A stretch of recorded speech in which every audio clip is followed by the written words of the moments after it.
Hello everyone. नमस्कार मित्रों, विद्यार्थियों।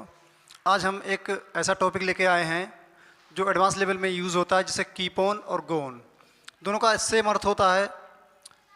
जब भी कोई कार्य किसी समय में अनंत काल तक जारी रहता है, जब भी कोई कार्य आप करते हैं और अनिश्चित काल तक वो जारी रहता है, तो देखिए स्ट्रक्चर सबसे पहले समझेंगे। सब्जेक्ट, उसके बाद कीप ऑन या गो ऑन, दोनों में से कुछ भी लगा सकते हैं। ये हमारी as a main verb use होगी। उसके बाद जो भी वर्ब आएगी वो आईएनजी फॉर्म में आएगी। उसके बाद ऑब्जेक्ट, फिर अदर वर्ड। देखते हैं, जैसे वह रोता रहता है, तो रहता है पहले तो टेंस को पहचानेंगे, कौन सा टेंस है। प्रेजेंट इंडेफिनिट का टेंस है, सेंटेंस है। वह रोता रहता है, तो पहले सब्जेक्ट वह है, ही लगाएंगे। कीप ऑन या गो ऑन, दोनों में से कुछ भी लगा सकते हैं। और प्रेजेंट इंडेफिनिट में मैन वर्ब में यस या यस का प्रयोग होता है, तो ये हमारी as a main verb use होती है। तो कीप्स एक वचन के साथ मुख्य क्रिया में यस का प्रयोग, तो कीप्स ऑन। और वर्ब क्या है? रोना। कीप ऑन बीपिंग, तो ही कीप्स ऑन बीपिंग। यहाँ पे हम यदि गो लगाएंगे तो गोज ऑन कर देंगे। गोज ऑन बीपिंग, रोता रहता है अनंत काल तक। नेक्स्ट देखिए, वह कार्य बे कार्य करते रहेंगे, तो बे टेंस को पहचानेंगे। गा गी गए यानी फ्यूचर का सेंटेंस है, फ्यूचर इंडेफिनिट, तो दे सब्जेक्ट आएगा। उसके बाद कीप ऑन गो ऑन, दोनों में से कुछ भी, तो गो ऑन लगा सकते हैं। देखिए, जब सब्जेक्ट लगाएंगे तो उसके बाद इसके अकॉर्डिंग हेल्पिंग वर्ब भी हमें यूज़ करनी पड़ेगी, जो कि मैंने यहाँ नहीं लिखी है, तो यहाँ पे हम इसको मेंशन किए दे रहे हैं। सब्जेक्ट प्लस हेल्पिंग वर्ब, फिर कीप ऑन या गो ऑन का हम यूज़ करेंगे। तो यहाँ पे फ्यूचर इंडेफिनिट है, इसके बाद बिल का प्रयोग करेंगे। They will go on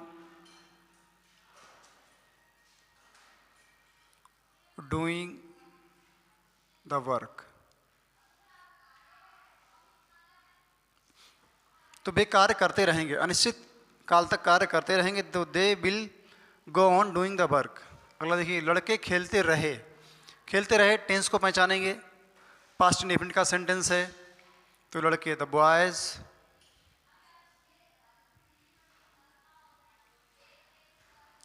the boys keep या गो, दोनों में से किसी का भी प्रयोग कर सकते हैं। कीप है।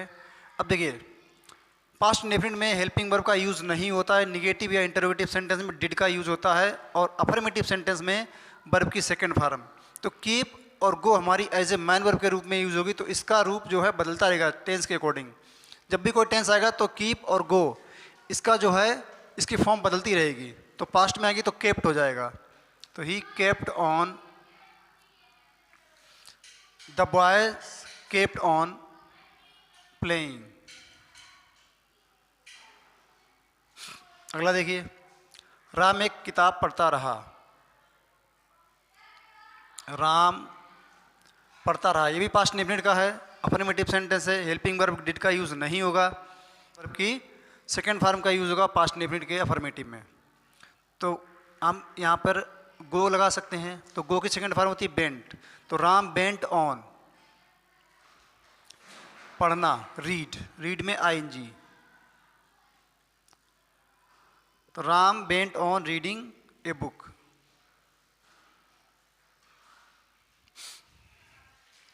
राम सब्जेक्ट है, बेंट ऑन यानी हमारी मैन वर्ब, रीडिंग दूसरी जो वर्ब आएगी उसको आईएनजी फॉर्म में, और उसके बाद ऑब्जेक्ट, तो राम बेंट ऑन रीडिंग। इसी तरह अगर इंटरोगेटिव सेंटेंस लेते हैं, तो देखिए इंटरोगेटिव सेंटेंस कैसे बनते हैं। देखिए, इंटरोगेटिव सेंटेंस क्या हुआ है, दौड़ता रहता है। तो जब भी कोई सेंटेंस ट्रांसलेट करेंगे तो उसको सबसे पहले पहचानेंगे किस टेंस का है।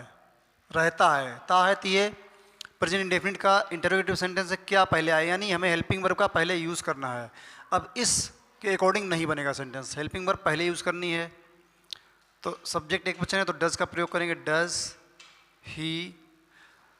तो ये हेल्पिंग वर्ब, सब्जेक्ट, उसके बाद मैन वर्ब। तो मैन वर्ब हमारी है कीप या गो, दोनों में से कोई भी एक लगाएंगे, तो does he go on running. Does he go on running, क्या वह दौड़ता रहता है? क्या तुम उसे पढ़ाते रहे? तो सेंटेंस में जानेंगे पास्ट इंडेफिनिट का इंटेरोगेटिव यानी डिड का यूज़ होगा, उसके बाद सब्जेक्ट, उसके बाद कीप या गो दोनों में से कुछ भी,